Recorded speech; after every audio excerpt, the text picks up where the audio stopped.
அப்புறம் இப்போ உன்னுடைய நிலைமை எப்படி இருக்கு?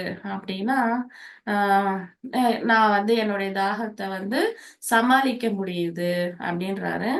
அ பட் அது மட்டும் கிடையாது மாஸ்டர். எனக்கு வந்து உங்களுடைய ஞானம் வந்து பரிபூர்ணமா ஸ்வீகரிக்கணும் அப்படின்ற ஒரு ஆ நிலையும் இருக்கு அப்படின்றாரு. பாத்தீங்களா? இப்போ வந்து அ இவருக்கு 2 விஷயம் இருக்கு ஒரே நேரத்துல. அதாவது அந்த தாகத்தையும் தணிச்சுக்கணும் அப்படின்றது இருக்கு. அதே நேரம் இந்த ஞானம், இந்த இம்மோர்டாலிட்டி அப்படின்ற ஞானமும் அவருக்கு ஸ் அ முழுமையா சேரணும் அப்படின்றதும் இருக்கு. ஆனா, இவரு வந்து ஏதாவது ஒண்ணு கூட சூஸ் பண்ணிக்கலாம். இல்லன்னா எதுவுமே சூஸ் பண்ணாம கூட இருக்கலாம். அது அவருடைய பொறுத்து. ஸோ, அ ஏன்னா, சூனியா டனல்ல ஆன்மா எந்த நிலையில இருக்குன்னா, அதுக்கு சாஃப்ட் டேட்டா அப்டின்றாங்க.